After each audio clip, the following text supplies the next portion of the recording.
Alright guys, welcome back. Today what we're going to do is first pick Bulwark.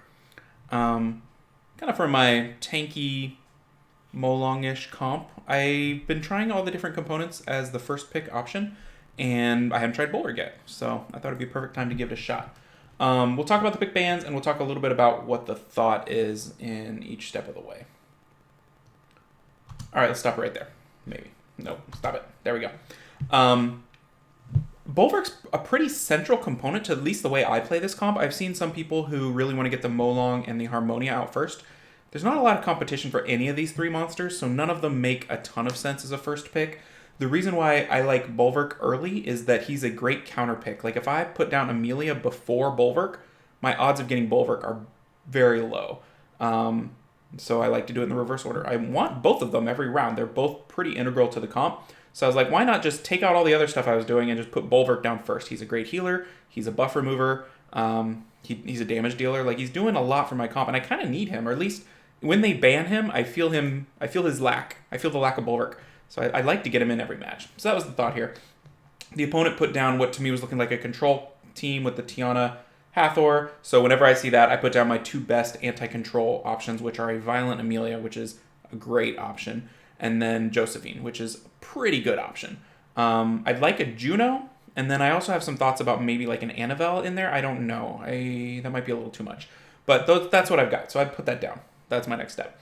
Then he puts down Gani and Leona, and I haven't fought Leona a ton, but usually it takes a while for me to fight her, and in between I forget how good she is, and then she solos me. But I had fought one pretty recently, like last week, and I was like, okay, I remember this. I've got to deal with that. Because I'm not going to let Gani Hathor through, so I now have to kill Leona, right? That's the plan. So I lay down two Leona counters. You got to bring two, because the Leona people, they're pretty smart. They know what their counters are, and if you just put down one, you're in trouble. So Sierra's an obvious counter. It bombs right through all that nonsense. She usually has low HP, tons of defense / attack because of her silliness. And then my new little Daphnis here is the other counter, because he eats her shield, defense breaks, and then murders her, because she has no stats. She has tons of attack, but she gets his defense for free. So if you can just figure out a way around that huge shield, you're in good shape. So that's the plan there. He puts down Tyrannus, so he sort of switched gears a little bit, and I ban out Hathor now, even though I put down two counters, just because Gani Hathor is too much. And when I'm evaluating whether to ban Gani or Hathor, I look at what is he going to refresh. That is directly tied to how good the Gani is. And I'm looking at things that are refreshed. I'm like, do I care if Tiana gets refreshed? No. Do I care if Leona gets refreshed? No. Do I care if Tyrannus gets refreshed? Yeah, kinda, but not enough to ban him instead of Hathor. Hathor is a way bigger problem. So, because Leona will just solo one at a time. So that's the plan there. The reason why I went after this unit instead of the Tyrannus was I just wanted to get the shield up. I maybe should have gone after the Tyrannus, but in my mind I was like, if I can get rid of that cleanser, the AoE cleanser, AoE buff remover, then I'll be in a lot better shape. Because I have an Amelia here, right? So that was the plan. And I got to get a shield up. Like, that's the other part. I got to get a shield up on Daphnis. So any damage I do becomes a shield. So that's what I do. The thing that works out really nice is he seals my Daphnis, which is already low in attack bar, and had already used his skill. So all it did was, what? Cool down his second skill? Like, that doesn't matter.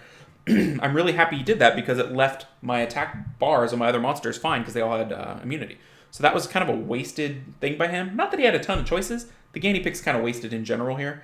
But I'm happy with that. That means I picked correctly and I countered the Gani in the way I wanted to. So now we're getting into it. I've decided I want to finish off this Tiana kind of for the reasons I mentioned. I want all my buffs, and I have a lot of buffs, and I need them. So she's got to go. Getting her down early was pretty nice. Bulwark's doing Bulwarky things. His every turn shield on Leona is really nice. That kind of makes Bulwark a soft third counter. Not as good as the Sierra or the Daphnis, who just did what we had hoped for there. But still, she's making a shield every single turn. That's awesome. The other thing that Bulwark is really, really good for is Antares, because he makes two buffs every time he procs, and the guy can't control it. Like, he can't just say, oh, I'm not going to buff. It's like, he's going to buff. So a lot of times I'll go into Antares with Bulwark.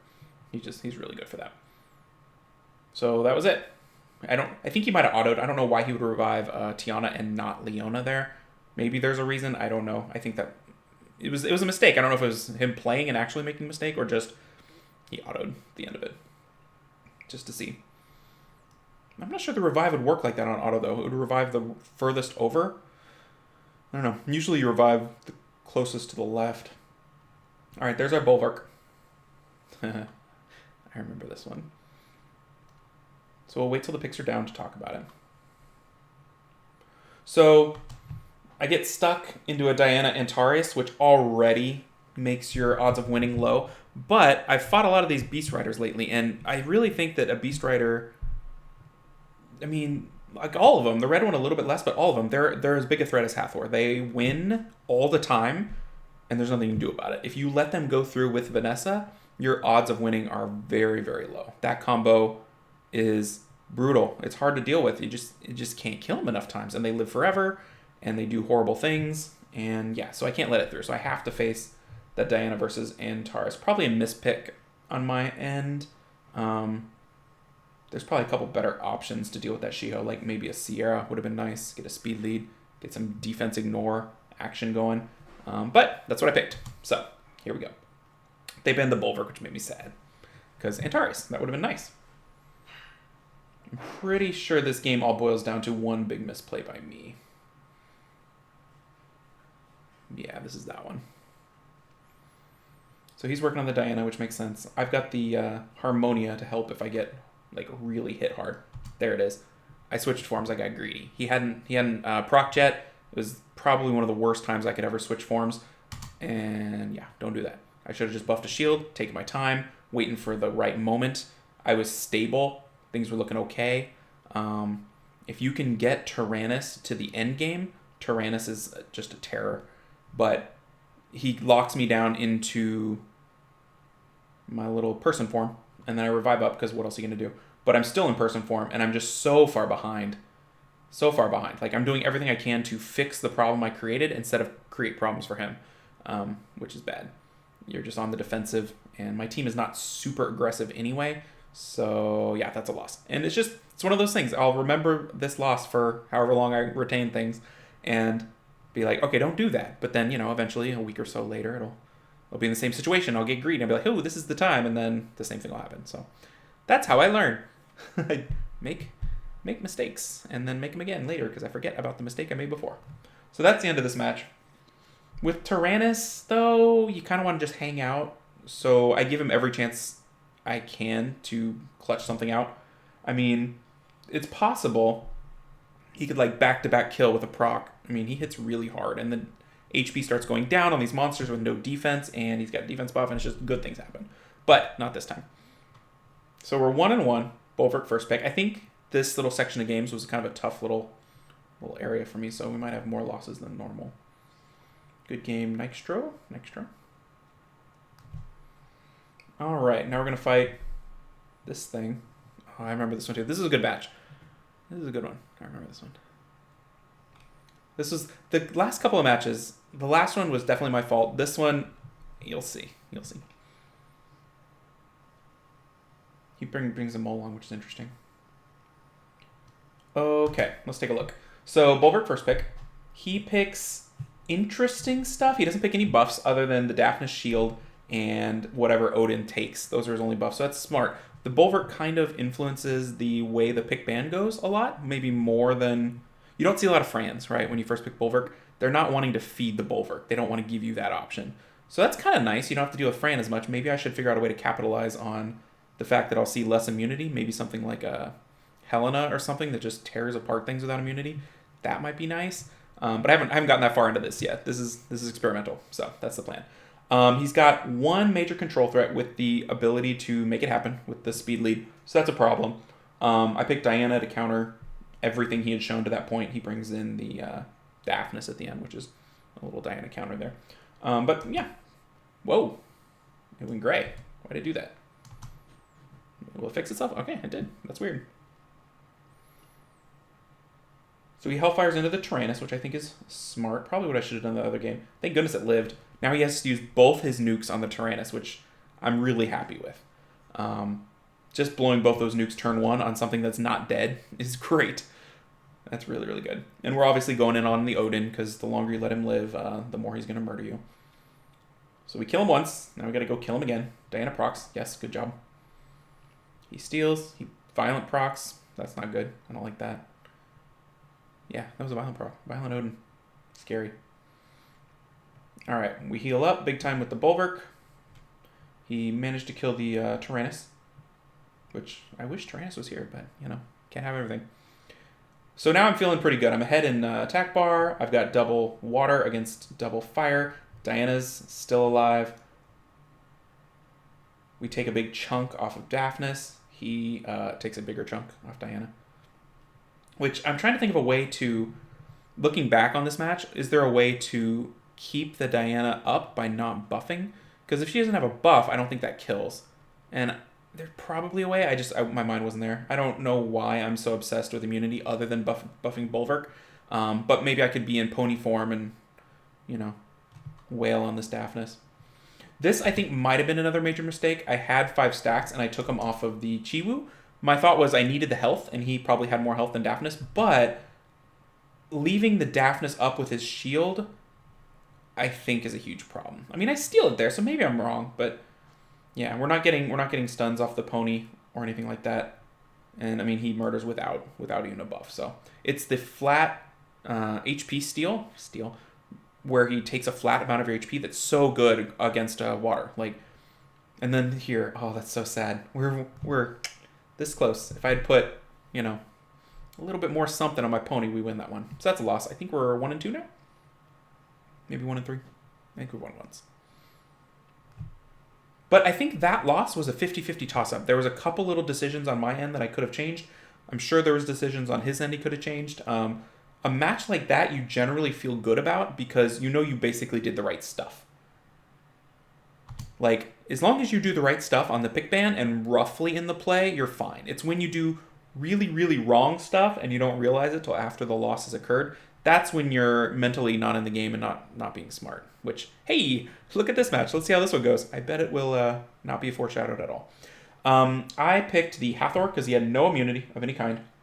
And my Hathor is really fast. So it's kind of my, oh, okay, I'll go first. And yeah, you can go to sleep. So that's the plan there. I feel good about the pick against the Diana. Not a giant fan that he's got the Mina there. But I'm like, okay, my Antares can handle one Mina. And the Mina probably goes before the Lauren is my thought. So that's the plan. He bans the Hathor, I ban the Sierra, because I'm like, if he doesn't ban Hathor, everybody goes to sleep. But that doesn't happen. In hindsight, this will be real quick. All right, so what did I do wrong?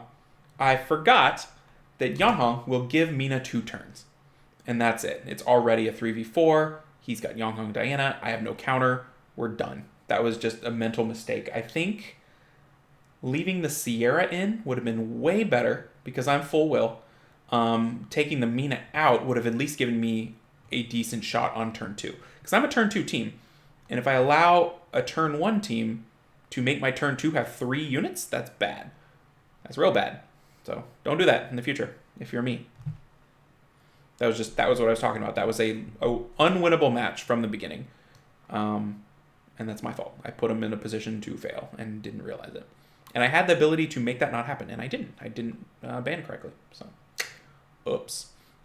This is always fun when the person picks my comp into me, but I've got enough little pieces to this comp that it doesn't really matter.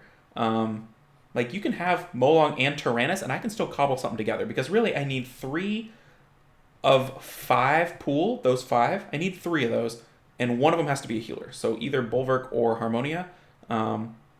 But either one's pretty good. I can cobble something together. So he starts picking into me, which is fine.